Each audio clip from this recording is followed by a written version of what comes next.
Why should other farmers consider interseeding cover crops, do you Well, think? it is a tool to help build soil health. And I don't know, for me, it's just a way to add more diversification to your crop rotation. To put it simpler terms, if I were to eat a casserole for 6 months, I get pretty sick of eating casserole. The microbes like a diversification too. Yeah, for sure. I like that analogy.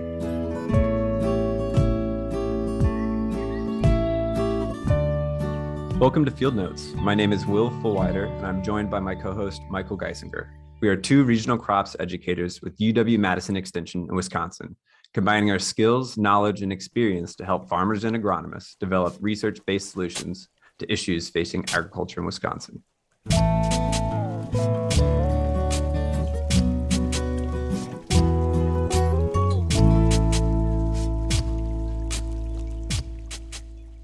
Michael, how are you today? I'm doing well, Will. How are you doing? Oh, just great. I'm super glad that we were able to connect and finally make this first episode of Field Notes happen. I'm very excited for this episode because we're talking about soil conservation, which is one of my main interests. And more specifically, we're going to talk about interseeding cover crops into corn while it's growing. So to kind of give us some of the different perspectives, we have a statewide perspective. So we're joined by Anne Pfeiffer. Anne is currently the on-farm research program manager for UW-Madison and has been working for a couple of years on a project with interseeding and researching that across farms in Wisconsin. And then to give us the farmer perspective, we'll be talking to Marty Weiss, who is the vice president of the Dodge County Farmers for Healthy Soil, Healthy Waters, Farmer-Led Watershed Council group. So he has been interseeding on his own farm and doing custom interseeding as well for several years. Pretty excited for today's show. And I just want to start by welcoming Anne. So thank you, Anne, for joining us. How are you doing today? I'm doing well. Thanks for inviting me to join you. Yeah, so as we just kind of jump into things here a little bit and do a deep dive into the interseeding world, how would you describe kind of what this interseeding is? Sure. Just real simply, I would describe interseeding as the practice of planting a cover crop between rows of a cash crop when the cover crop is planted while the cash crop is still growing, rather than after harvest, as we might more typically have done. Yeah, so in a typical cover crop system, then you're usually planting after the crops have been taken off, and then in this interseeding system, you're talking about planting it while the crop is still growing. So exactly. So why should farmers consider interseeding cover crops and kind of following this practice of getting those cover crops in while the corn crop is still growing? So in Wisconsin and the upper Midwest, we've started looking at interseeding because of the limitations of our season. So typically, because we have a relatively short summer and winter comes early, we've often been limited to planting winter rye as a cover crop after we harvest our corn or beans in the fall. And there's a lot of benefits to planting rye as a cover crop, but it doesn't leave us too much room for species diversity or seeing some of the benefits that we might get from a wider range of cover crop species. So rather than waiting until after the fall harvest to plant cover crops, we're looking at interseeding earlier in the season while the cash crop is still growing. This lets us take advantage of the summer warmth and light to get cover crop growth in that prime season. And then interseeding earlier in the season allows us to grow a wider range of species. So we get to take advantage of lots of different action in the soil rather than the limitations that, that we get from rye. So Anne, have you found that there's this specific stage of corn growth that works best for interseeding, or how does kind of planting earlier affect it or planting later? Sure. So there's been a fair amount of research about interseeding, primarily on the East Coast. And what we're seeing coming out of that work is saying planting interseeding into corn around V5 is the recommendation. However, in the Midwest, we're finding that that really isn't working well for us. And we think it's because we're seeing too much corn canopy closure at that point, and there just isn't enough sunlight at the ground for the cover crop to germinate well and put on any biomass. So we've been looking at earlier interseeding closer to V3. And at that point, we're really seeing better cover crop germination and establishment so that that cover crop can actually grow, put on some biomass before corn canopy closure. And then once we do have that canopy closure and it's darker down at the soil surface, the cover crop just kind of hangs on for the season and then is ready to come back once we take the corn off in the late summer or fall. So V3 is kind of what we're playing with right now, and the recommendation of some farmers who've been playing with this. Have you found that interseeding that early has any effect on the yield of the corn? That's something that we're collecting information on right now.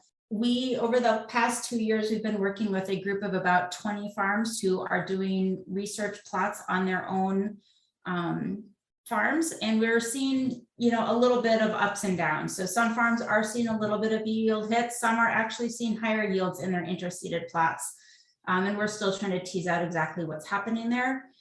Overall, we've been happy to see that it's not a dramatic change, which leads us to be hopeful that with some tweaks in the systems, we can get to a place that farmers will be able to implement this practice in an overall beneficial manner. And, there's always that trade-off of, maybe there is a little bit of a yield hit, but if we're seeing enough soil health benefits, or if you're able to use that interseeding as a forage or to graze later, then maybe you can figure out a way that really is an overall financial benefit as well as a soil health systems benefit for you. Yeah, and you had mentioned a little bit in your comments there that interseeding offers kind of this opportunity to plant more of a mixed species. So often in Wisconsin, we're doing the cereal rye, just a single species cover crop. What are some of the characteristics you consider when you're looking at the different types of species to plant into an interseeding mix? Sure. Well, as with any cover crop, a good place to start is always thinking about your goals. So whether you're looking for nitrogen fixation, or if you want to capture excess N that's maybe already in the soil from spring fertilization, do you want quick growth for weed control and soil cover? So different species are going to offer you different benefits, and interseeding allows you to have the option to mix species. So you could potentially get a little bit of all of those. Some farms are also looking at interseeding as sort of a double cropping, hoping to harvest the covers for feed or graze the fields after harvest. So in those cases, you would want to think about the feed quality of potential species. Whenever I'm talking about cover crops, I always like to point out and encourage people to think about how they're going to terminate their cover crop before they ever plant it. That's a way that people new to cover crops can really get into some trouble. So before the seed ever grows in the ground, think about, are you looking for something that's going to winter kill so that you don't need specialized equipment or chemicals to deal with it? Or do you want something that comes back in the spring and will overwinter? So thinking about how that timing fits into your cropping system and what kind of tools, whether it's physical, cultivation tillage tools or chemicals that you're going to use for burn down, making sure you have a plan and probably a plan B and C if the rain and timing of your first plan doesn't work out. In choosing species, I have two resources that I really love to recommend. The first is the Midwest Cover Crop Council. They have a great website that has some really nice interactive menus. People can put in some information about their farm, their soil health goals, or their cover crop goals, timing of the season, and it'll give some recommendations. So that's a great starting point for people who are starting to play in that. And then there's a book called Managing Cover Crops Profitably, published by SARE, the Sustainable Agriculture Research and Education Program within USDA. And that's just a fabulous book. It's available free online as a PDF, or if people want a hard copy, it's available for essentially the cost of printing. It's like $20. So those are two things that I refer to myself a lot. Those are some good resources for sure. Curious if there's those resources or anything in your projects that you've run over the last couple of years with farmers that you found to stay away from, which cover crops that maybe you shouldn't be interseeding that you might do after corn. No, I don't think I have any particular species that I would really say are absolutely not an option. I think it's really just about what works on an individual farm and what your goals and resources are to deal with that.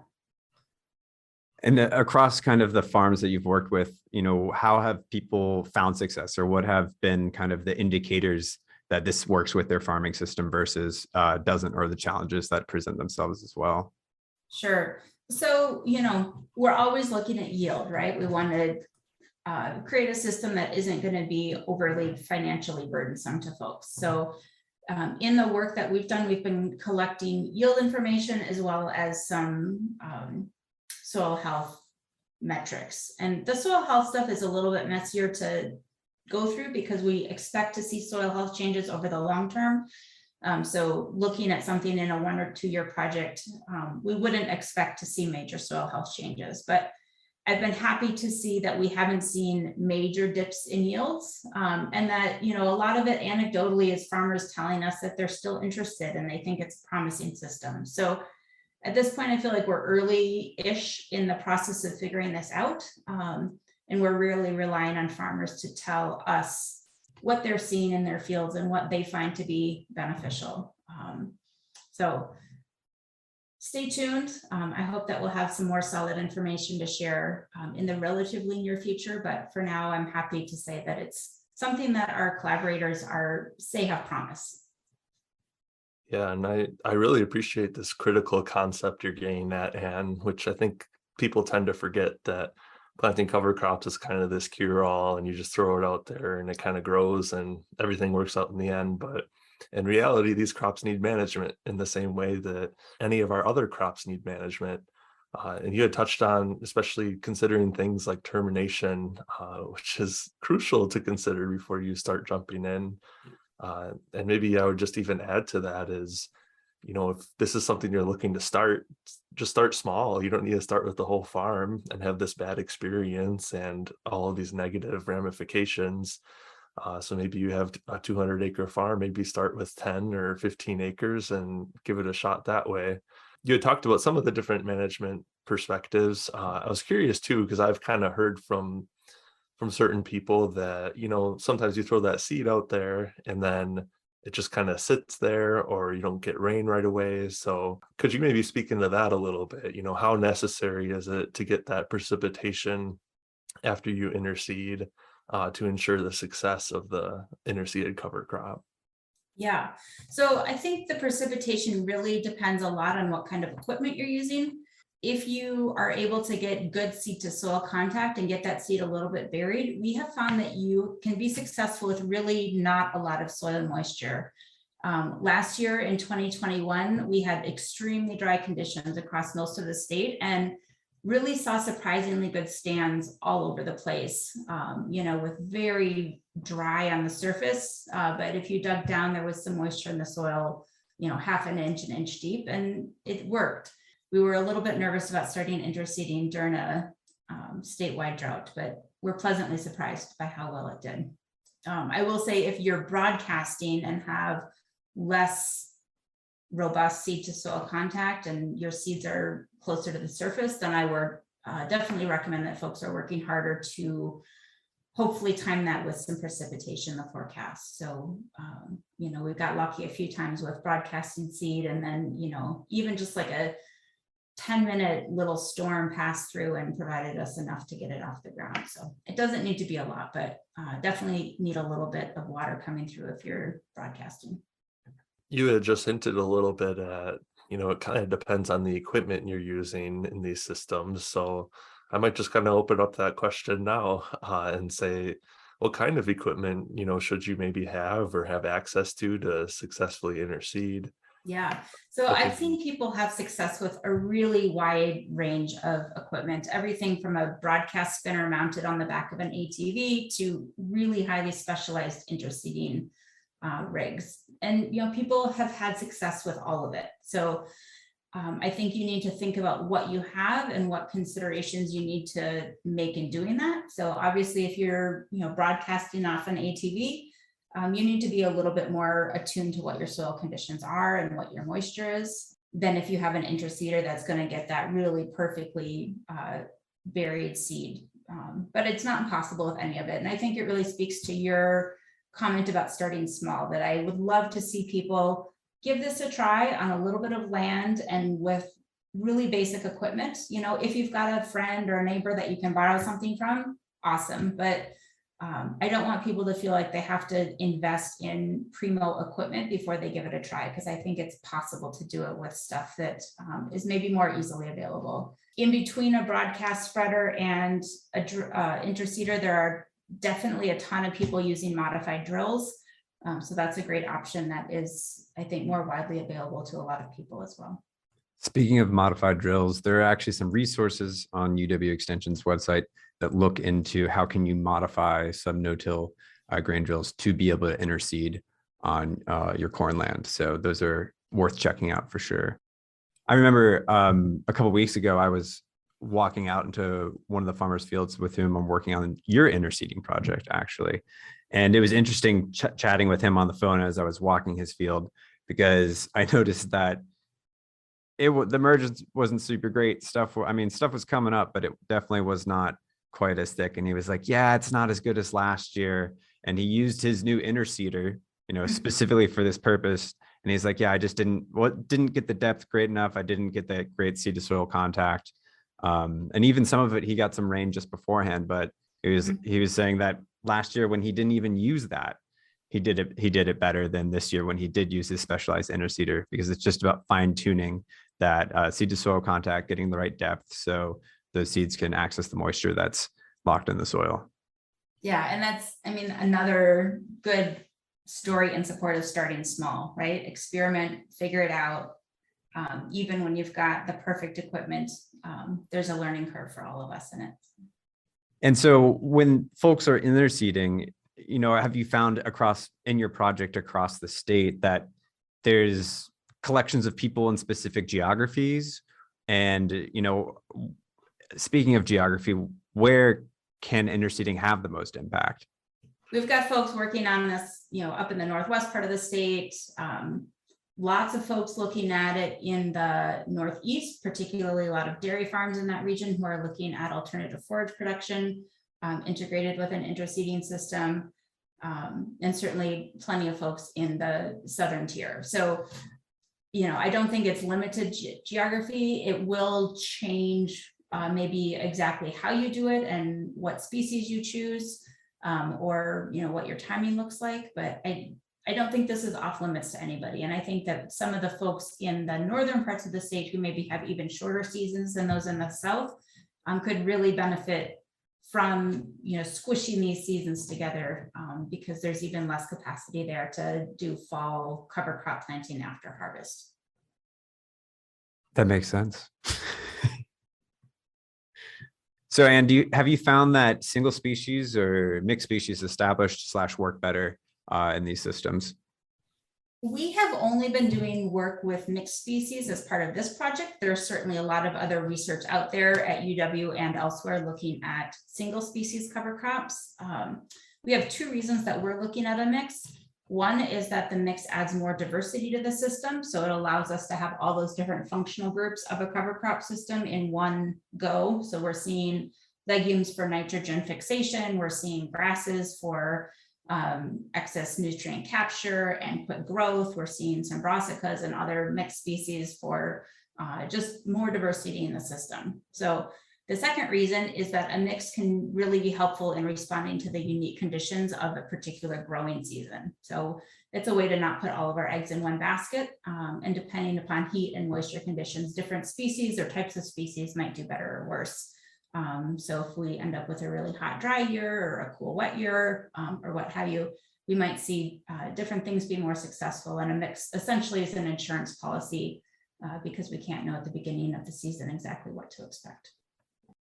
I think that pretty much kind of sums up what we were hoping to talk with you today about, Anne, and Perfect. we appreciate your time for jumping on this first episode here of Field Notes. And yeah, I really appreciate that. So Great, thanks for having me. It was fun.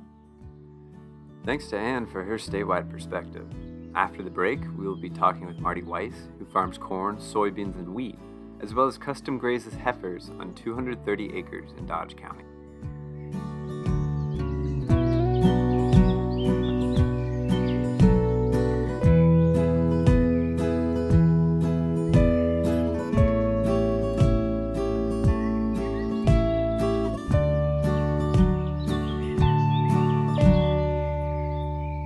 Alrighty, I would like to welcome Marty Weiss. How are you doing today? I'm doing great. Thanks for inviting me. Absolutely, absolutely. Yeah, and so what got you started interseeding? Why did you start doing it?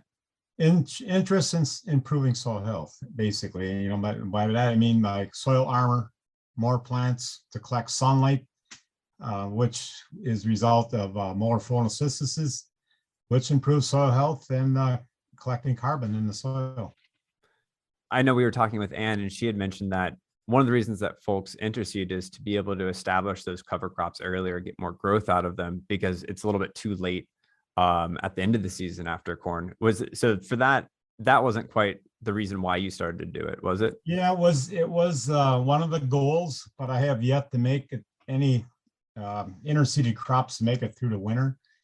That's usually, well, I can't say I haven't had luck, because I've had some clovers make it and some rape, but what I wanted to make is the annual ryegrass, but it's never seems to make it. Well, it's not designed to make it, but we thought we could eliminate the cereal rye after corn, but I still plant cereal rye after corn. Yeah, and you've kind of mentioned some of the benefits in your system of having some success with this interseeding and the different advantages it offers for soil health, and you've been able to kind of effectively start implementing it more and more. And so I guess my question is, why should other farmers consider interseeding cover crops, do you Well, think? it is a tool to help build soil health, and I don't know. For me, it was just a way to add more diversification to your crop rotation. So that's put it simpler terms. If I were to eat a casserole for 6 months, I get pretty sick eating casserole. The microbes like a diversification too. Yeah, for sure. I like that analogy. So what are some of the challenges that you've faced in interseeding cover crops? Biggest challenge is dryness come August, end of August. I've been planting since 2017, being my fifth year right now. Of that, maybe 3 years, covers have survived till harvest, through harvest. A couple of years because of dryness in August, yeah, they don't quite make it. They go lethargic, which we had expected, but once corn starts drying down, you expect them to come back, but because of dryness, they just can't survive. What are some of the things that you kind of have found to work and not found to work? So that's kind of a big question, and we're going to unpack it with a few different topics. But I might just kick it off. When you're getting this stuff established, at what stage of the corn do you typically try to interseed? I try to get everything going by V3 or late V2, but be done by V4. I want that plant or those plants to develop a solid root system and some growth to survive, when the corn starts shading it in so much. Around here, our corn can typically get 12 to 14 foot tall, and that can really shade out those covers. And then also when I do interseed, the corn plant, I look for upright leaf structure of the corn, and then the plant a full and a semi-flex ear. That seems to be more tolerant to using the low populations. Population of corn works, 32,000 works the best, but you're giving up a little yield. So I plant usually around 34,500 to 35,000 plants per acre. And are you, and you might have mentioned this already, but are you maintaining the 30-inch row spacing with your interseeding? Okay. Yes, I tried the 60. I figured I could graze it afterwards. I just never had enough growth. And maybe it's because of the mixes of covers I've been using, but it just never was worthwhile to me to pursue it. I gave up bushels of corn when I went to the 60-inch corn. Other guys have had luck to it. I just didn't. And in fact, we had a 3-year trial here, a plot. It was designed by a UW extension agent. And between her and I, we developed like a protocol of 34,000 and 36,000 plants per acre of corn, and then different species. And then what we did is no covers and covers. in 4 replicated areas. And of all 3 of those years, I averaged 7 to 8 bushel advantage. I have yet to have a handicap when it comes to interseeding. Sounds like some pretty solid success there. And you mentioned kind of the different species that you're planting a little bit, or that is determinate. Do you find that there's a specific mix that you've kind of settled on that works well for you? I started out with annual ryegrass, red clover, and rape. I have since gone a little, I use those 3, but I've added vetch, and I've added flax and buckwheat. And I also use some kale just to cut down on the rape and give a little diversification of the brassica. I don't use a pound like I did at one time. Now I'm down to a quarter pound of each. But I like the flax and buckwheat because it's a flowering plant.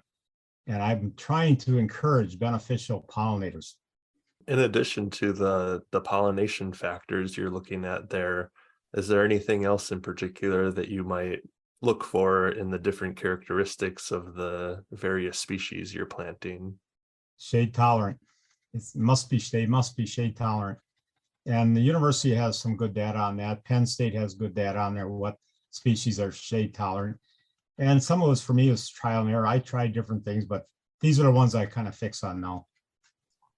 And so when you're interseeding, what you mentioned a little bit about broadcasting and some of the equipment that you're using, but in the past, what did you use? And is it the same thing that you're using now? Okay, I always used the no-till drill. I bought a drill. I modified it, taking out 8 rows. I have a 20-foot drill, so I took out 8 rows, and I seed with 3 rows in between the corn rows. We have a friend that does use a broadcast seeder in front of his tractor with a rotary hoe or a cultivator behind it to help incorporate seed. He lightly cultivates. So that he's had success doing that. Broadcasting, I don't know if it works. I've had it where I flew around with plain, when the corn was half dried down, you have 50% dry down of the leaves. It didn't, for me, it did not work. One year it was dry. The other year it was, we thought slugs or earthworms got after the seed. So I won't do it again. It was a waste of money. So it really sounds like it's dependent on kind of the touch and go weather of late summer, whether it's going to rain, if it works or not. Yeah, pretty much. Yeah, even while generally interseeding, if you do broadcast, an inch of rain afterwards, especially in the V3, V4, that'd be great because then your seeds are getting going. For me, if I see a rain coming, a good rain shower coming, or a day or two, I kind of watch the weather when it's time to interseed. I will start interseeding at late V2. There has been data done that you go at V2 or earlier, you're going to harm your yield. So I've never gone at V2. I'm a little reluctant to even try it. Maybe it's something I should try as a trial, but I've had good luck at doing V3, mainly because the headland runs, you run over a lot of corn, and at V3, that lot of corn will come back. You don't break them off.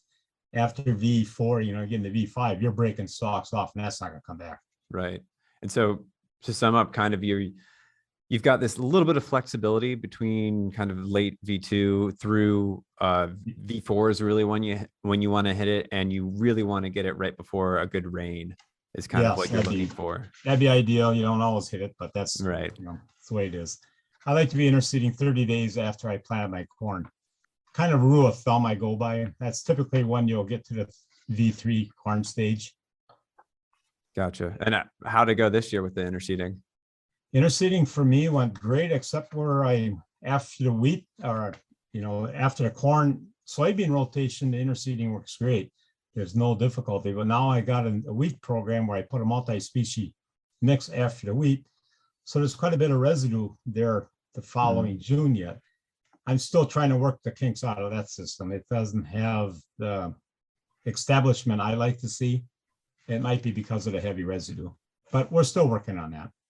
I'm not willing to give up yet. Yeah, don't give up yet. So you kind of hear a little bit about how the residue and cover crops that you're interseeding kind of, have this sort of relationship that affects the success of the other. What other kind of challenges might you have with things like weed management with interseeding? Yeah, okay, that's a good point. The residuals I use, there's only a few chemicals families you can use for spraying that has somewhat residual to bring you up to the time of interseeding. What I do is this year, last 2 years now, I use Verdict at 8 ounces to the acre. I've had good luck with it. The years before that, I went with Basis Blend. Next year, I will probably go back to Basis Blend just to keep changing the chemistries back and forth. And that gets me to the interseeding time trial. And if there's any broadleaves coming up at that time, I usually spray glyphosate just before interseeding, the day before. Now, when I speak about roots getting developed, I meant that in the context of the cover crop itself. You want to get them roots growing and get some strength to them before they get shaded out. Not so much the corn. Corn, I don't kind of worry about at that point. It's there, it's going to grow. Yeah, absolutely. So, yeah, I think it's a great point you're bringing up with the kind of, you need to consider these residuals and things like that that could have an effect on things. And your in-season weed management looks a little different than it maybe typically would. Would you say that that is an obstacle for a lot of people to adopting interseeding, or do you think it's a pretty easy obstacle to get over and work around in your experience? I guess it depends on what they're willing to take on as far as management. It is another management thing you have to think about. If they don't have a no-till drill, or most people still have the rotary hose, and they can just mount a spinner and spreader on the front of the tractor if they like and work it that way. But yeah, it's not a thing to go over the cornfield with. And the big guys, or the guys that got a lot of acres, they probably aren't going to deal with this. The biggest interseeding I seeded was a 24 row, and that's up in Fond du Lac County.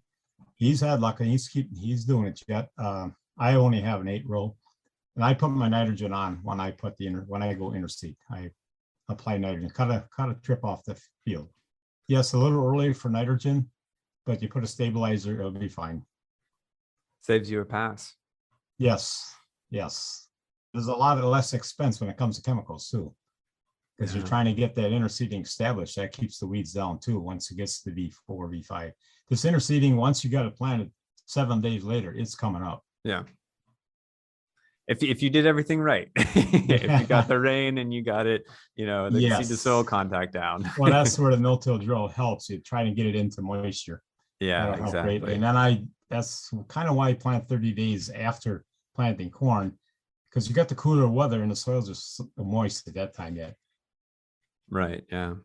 Well, great. I mean, this has been a great conversation. Is there anything else? We're out of questions for you. Is there anything else you want to add here, Marty? No, to me, it was a great tool to get soil health started, just besides using cereal rye in the fall. And it has helped me tremendously. I went from doing strip tilling to no-till now. So that's my 3rd year in the no-till. That is a process I'm still trying to learn on. It's a learning curve. We're all still learning, Marty, all of us for sure. Well, I guess if we stop learning, we might as well quit farming or doing what we're doing. Well, great. Thanks so much for coming on. No problem. Thank you. Thanks for listening. This has been Field Notes from UW-Madison Extension. My name is Will Fullwider, Regional Crops Educator for Dane and Dodge counties, and I was joined by my co-host, Michael Geisinger, Crops Educator for St. Croix, Barron, Polk, and Pierce counties. A big thank you to Joe Ryan for creating our theme music, and to Abby Wilkie-Maki for a logo. If you have any questions about anything you've heard today, or about your farming practices in general, reach out to the Extension Agriculture educators serving your region.